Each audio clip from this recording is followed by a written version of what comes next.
Assalamualaikum warahmatullahi wabarakatuh.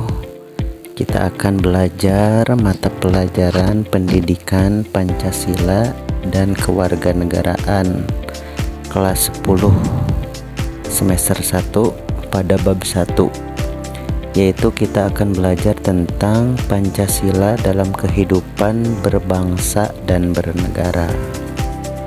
Nah, tujuan pembelajarannya itu setelah kita mempelajari pembahasan ini, pertama kita harus bisa menganalisis cara pandang dan gagasan para pendiri bangsa mengenai rumusan dasar negara. Yang kedua, kita harus bisa menganalisis dinamika kelahiran Pancasila. Yang ketiga, kita harus bisa menganalisis kedudukan Pancasila sebagai dasar negara, pandangan hidup bangsa, dan ideologi negara. Dan yang terakhir, tujuan pembelajaran kita itu kita harus bisa merumuskan gagasan solutif untuk mengatasi perilaku yang bertentangan dengan nilai-nilai Pancasila dalam kehidupan sehari-hari. Itu tujuan pembelajaran kita pada pembahasan bab ini, yaitu tentang Pancasila dalam kehidupan berbangsa dan bernegara. Nah, untuk poin A-nya pada bab ini itu kita akan membahas tentang pemikiran para pendiri bangsa tentang dasar negara. Kita bayangkan bagaimana para tokoh pendiri bangsa itu berdebat dan menyatukan pandangan yang berbeda demi merumuskan dasar negara. Tentunya setiap tokoh memiliki sudut pandang unik yang dipengaruhi oleh pengalaman hidup, keyakinan, dan harapan mereka terhadap masa depan Indonesia. Ada tokoh yang menekankan nilai agama, ada yang lebih menyoroti pentingnya persatuan bangsa, dan ada yang menekankan aspek kemanusiaan serta keadilan sosial. Dari beragam pemikiran inilah kita dapat melihat betapa luasnya wawasan para tokoh pendiri bangsa serta kesungguhan mereka dalam mencari dasar negara yang tepat untuk Indonesia. Nah, dengan mempelajari pemikiran tersebut, kita akan lebih mudah memahami mengapa Pancasila dapat menjadi dasar negara yang kokoh serta mampu menyatukan bangsa Indonesia yang majemuk. Nah, sebelum kita ke pembahasan tentang pemikiran dasar ataupun pemikiran para tokoh pendiri bangsa tentang dasar Pancasila ini, yang harus kita ketahui ataupun yang sudah kita pelajari di kelas-kelas SMP itu, bahwa kita tahu bahwa Pancasila itu sebagai dasar negara ya. Nah, diantaranya itu fungsi Pancasila itu sebagai dasar negara yaitu menjadi landasan semua peraturan dan kebijakan, sebagai ideologi bangsa yaitu memberikan arah dan tujuan hidup bangsa.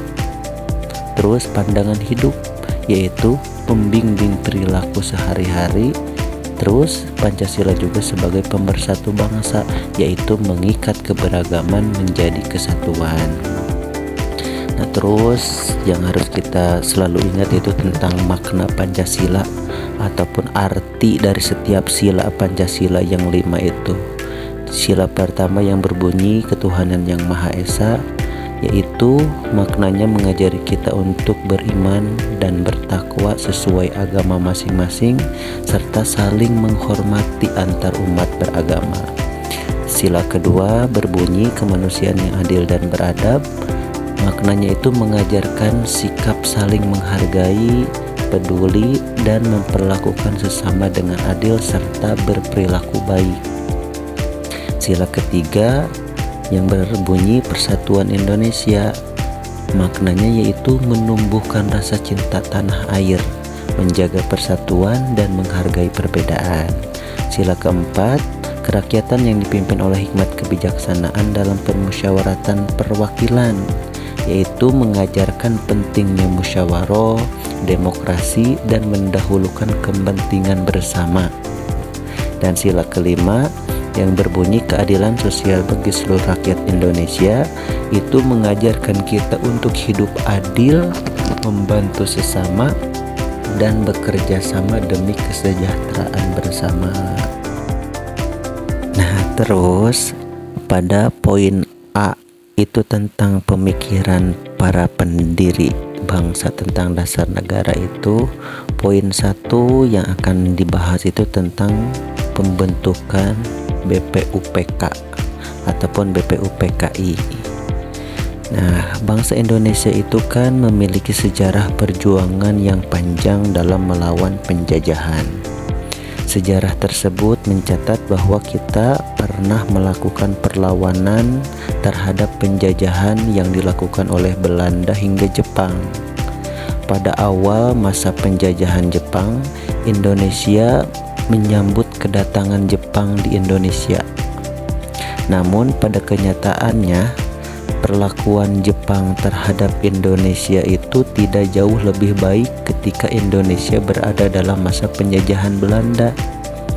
Hingga pada akhir 1944, posisi Jepang mulai terdesak dalam Perang Asia Timur, yaitu disebut Perang Pasifik, karena Jepang itu terus-menerus mengalami kekalahan dari serbuan sekutu. Nah, melihat kondisi tersebut, Perdana Menteri Jepang, Jenderal Kuniaki Koiso, menjanjikan kemerdekaan kepada Indonesia agar rakyat Indonesia itu tidak melakukan perlawanan kepada Jepang. Nah, ini sejarah awal mula dibentuknya BPUPK, yaitu Jepang sudah merasa kalah oleh Indonesia hingga menjanjikan kemerdekaan kepada Indonesia. Nah, pada 1 Maret 1945, Jepang mengumumkan rencana pembentukan Badan Penyelidik Usaha-usaha Persiapan Kemerdekaan ataupun disingkat dengan BPUPK. Ya, sebagai bukti janji kemerdekaan yang akan diberikan oleh Jepang. Nah, jadi pada tanggal tersebut 1 Maret 1945, Jepang itu mengumumkan bahwa akan membentuk BPUPK. Itu sebagai bentuk janji bahwa Jepang itu akan memberikan kemerdekaan untuk Indonesia. Selanjutnya, pada tanggal 29 April 1945, Jepang membentuk Badan Penyelidikan Usaha-usaha Persiapan Kemerdekaan ataupun BPUPK. Badan tersebut diresmikan pada tanggal 28 Mei 1945. Jadi BPUPK itu dibentuk pada 29 April 1945 dan diresmikan pada tanggal 28 Mei 1945. Diresmikan itu di Gedung Pancasila. Nah, tujuan dari dibentuknya BPUPK adalah untuk mempersiapkan dan menyelidiki hal-hal penting yang berkaitan dengan proses perumusan kemerdekaan Indonesia. Ya, yang mana BPUPK itu diketuai oleh Dr. Rajiman Widyodiningrat yang beranggotakan 69. Dari 69 itu 2 orang perempuan dan 7 orang itu berasal dari orang Jepang ya. Nah, itu jumlah ataupun pembentukan BPUPK. Nah, di sini itu ada susunan anggota BPUPKI ya, yang beranggotakan 69. 60 itu laki-laki yang diketuai oleh Dr. Rajiman Widyodiningrat, 2 orangnya lagi perempuan dan 7 orangnya itu orang Jepang. Nah, di sini bisa dibaca-baca ya susunan anggota BPUPK ini pada sidang pertama ya. Nah, karena nanti beda lagi pada sidang kedua itu akan bertambah anggotanya. Nah, terus yang 7 itu kan dari orang Jepang. Yang 7 orang itu kan berasal dari orang Jepang. Nah, ini disebut dengan anggota istimewa. Nah, di sini ada nama-namanya. Terus ada anggota tambahan pada sidang kedua, Nah, pada sidang kedua ini itu ditambah lagi ya anggotanya, maka keseluruhannya itu yang asalnya 69 jadi 76 ya anggota BPUPKI itu.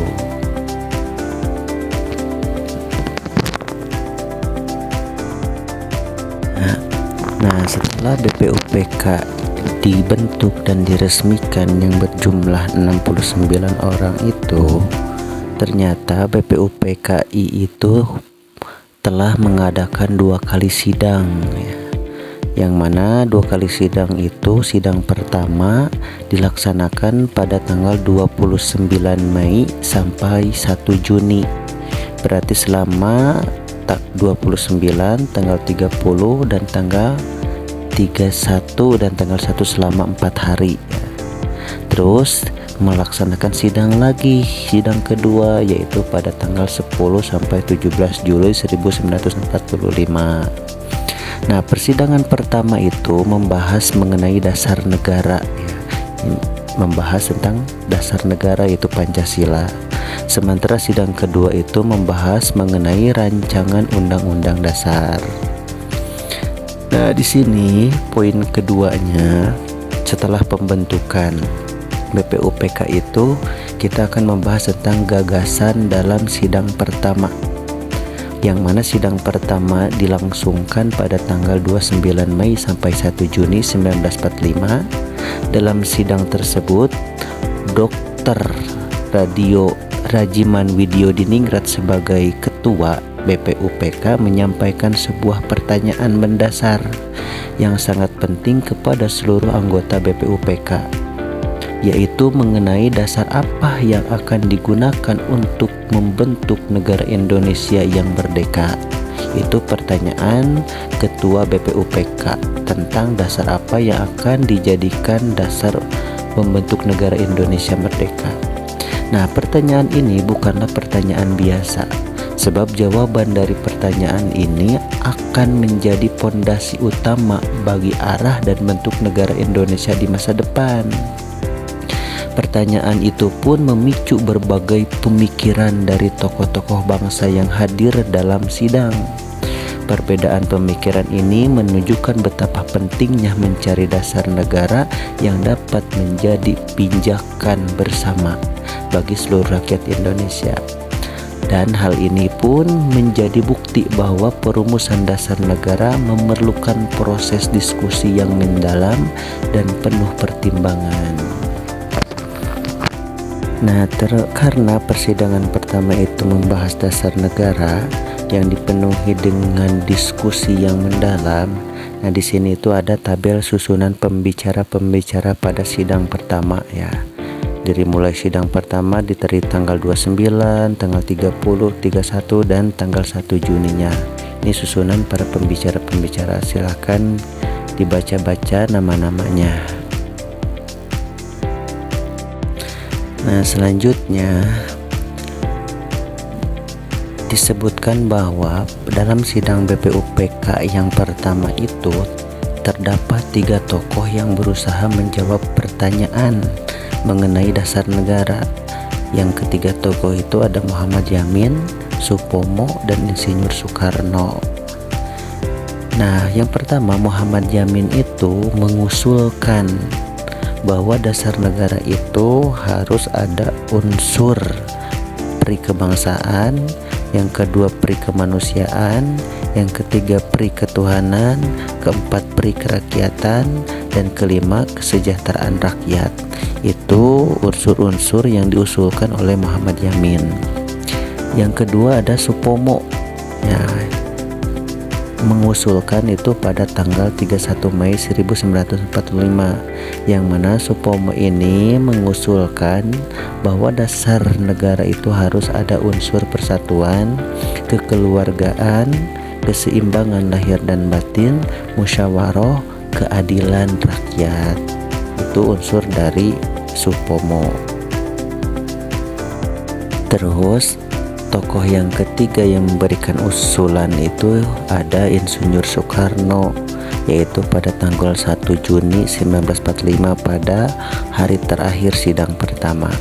yang mana Soekarno ini memberikan usulan yang paling komplit yang bisa menjawab pertanyaan dari Ketua BPUPK yaitu Dr. Rajiman Widyodiningrat, yang mana Soekarno itu memberikan usulan tentang dasar negara itu pertama harus kebangsaan Indonesia, ada unsur kebangsaan, yang kedua ada unsur internasionalisme atau peri kemanusiaan, yang ketiga ada unsur mufakat atau demokrasi, yang keempat ada kesejahteraan sosial, dan yang kelima ketuhanan yang berkebudayaan. Nah, pada pidato inilah Soekarno pertama kali memperkenalkan nama Pancasila sebagai dasar negara Indonesia. Nah, itu tentang pembelajaran poin A-nya itu tentang pemikiran para pendiri bangsa tentang dasar negara, dimulai dari pembentukan BPUPK hingga gagasan-gagasan dalam sidang pertama BPUPK yang berisi membahas dasar negara dan banyaknya diskusi ataupun usulan dari para tokoh-tokoh. Di antaranya ada 3 tokoh yang memberikan usulan tentang dasar negara tersebut. Nah, pada poin A itu kita cukup di sini. Mungkin kita lanjut ke poin B-nya nanti, masih tetap tentang pembahasan Pancasila dalam kehidupan berbangsa dan bernegara. Terima kasih.